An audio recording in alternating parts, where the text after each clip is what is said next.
Selanjutnya kita akan pelajari logika if jika kita sandingkan dengan or, and, dan not. Oke, yang pertama dengan or dulu.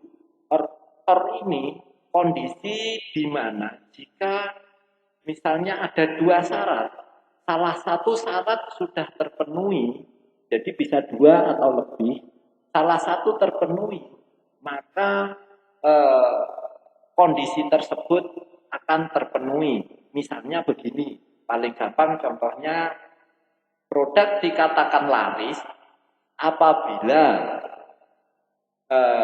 harga jualnya di bawah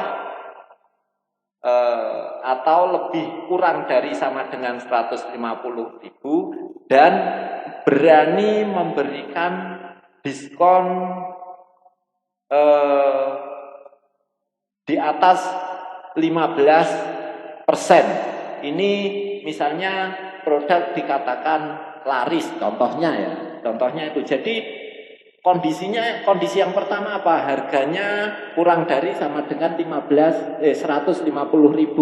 Terus kondisi yang kedua itu harga atau diskonnya adalah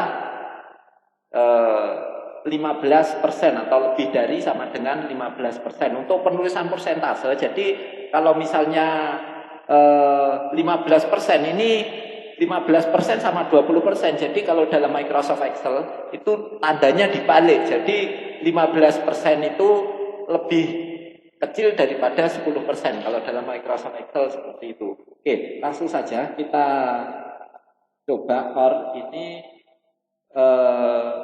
apa itu kategori ya. Kita coba or dulu.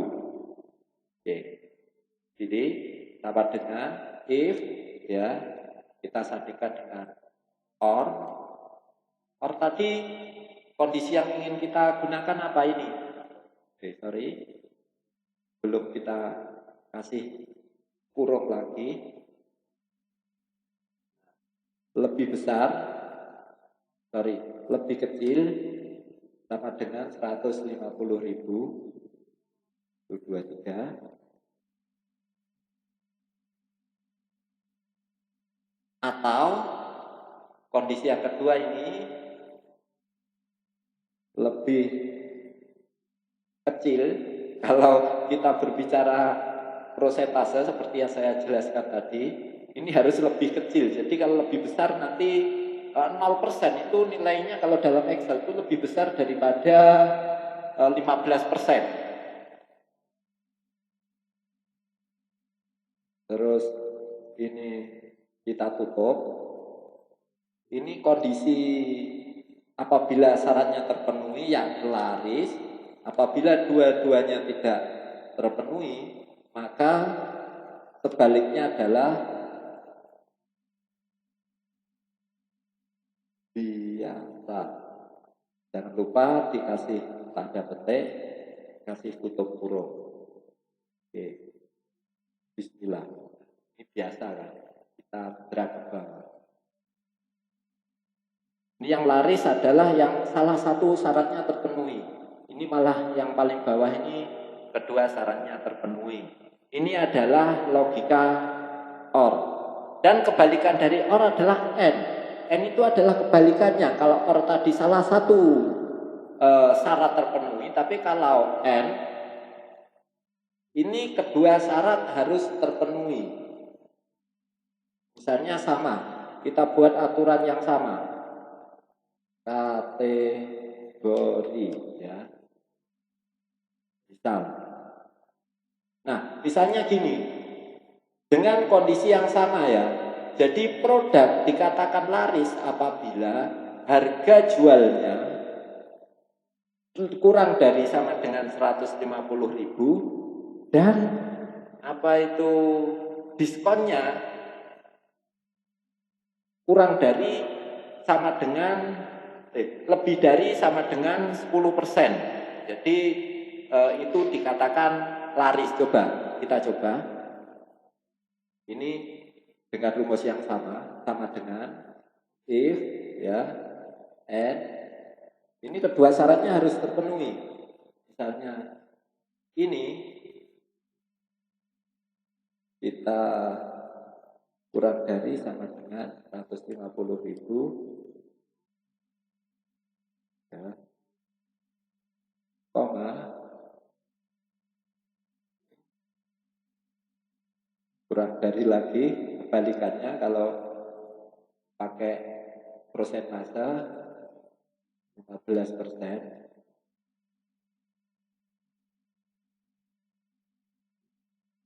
Ini laris ya.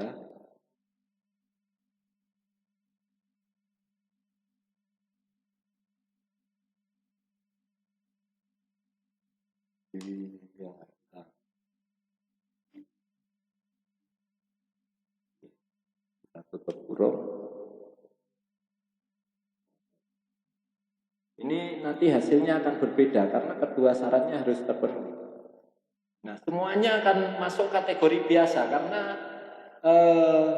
tidak ada syarat yang terpenuhi tadi. 150.000 kurang dari sama dengan 150.000 dan ini 15% ya. Kita balik coba. Kalau ini lebih dari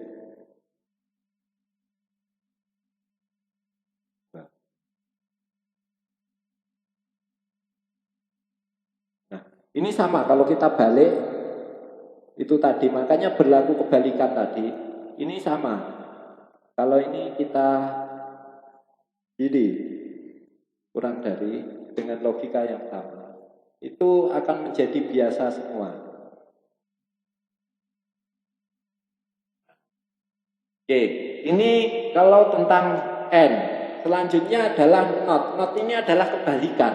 Misalnya gini,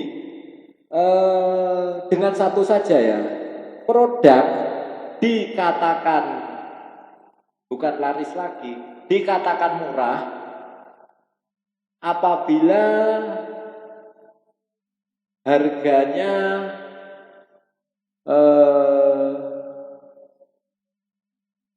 kurang dari 1 juta.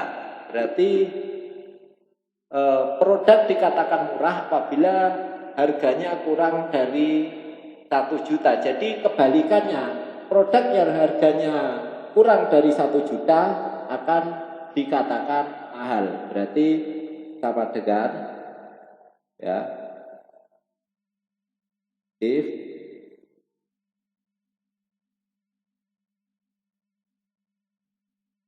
not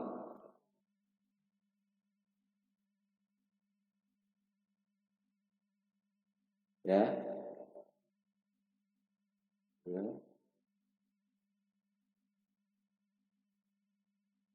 1 juta.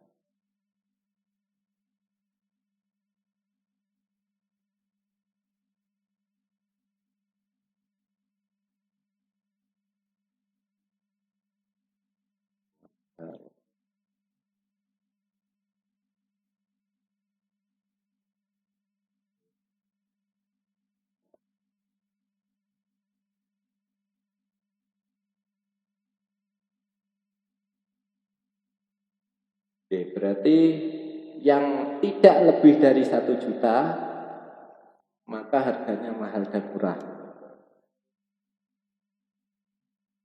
Oke, masih ada. Nah, ya benar. Murah, mahal, mahal. Berarti sebaliknya kan, yang harganya kurang dari 1 juta malah dikatakan, ini malah nulisnya saya 100.000. Oke, murah dan mahal. Bentar. Ini saya revisi jadi 1 juta ya. Oke, ini dikatakan murah, mahal. Ini kan sebaliknya. Jadi yang bukan, berarti selain itu, pokoknya selain itu dikatakan mahal. Jadi yang harganya lebih dari 1 juta ini kebalik. Ini eh, kurang dari, bukan lebih dari, kurang dari, kurang dari 1 juta dikatakan mahal. Ini kalau yang ini benar-benar murah kan, harganya kurang dari 1 juta dikatakan murah. Ini kalau kita berbicara mengenai not, ya, ini adalah logika if jika ditambahkan dengan not. Nah, teman-teman jika ingin membuat misalnya keuangan yang lebih rapi, ya biasanya biar ada titik komanya, itu teman-teman bisa menggunakan format sel ini.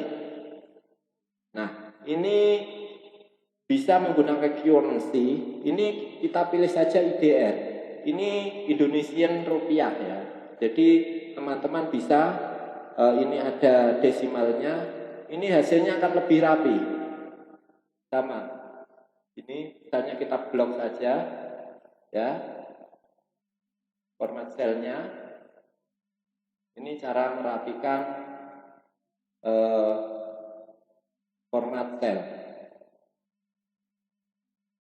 Ini kalau tidak cukup biasanya ya seperti itu, akan jadi pagar-pagar.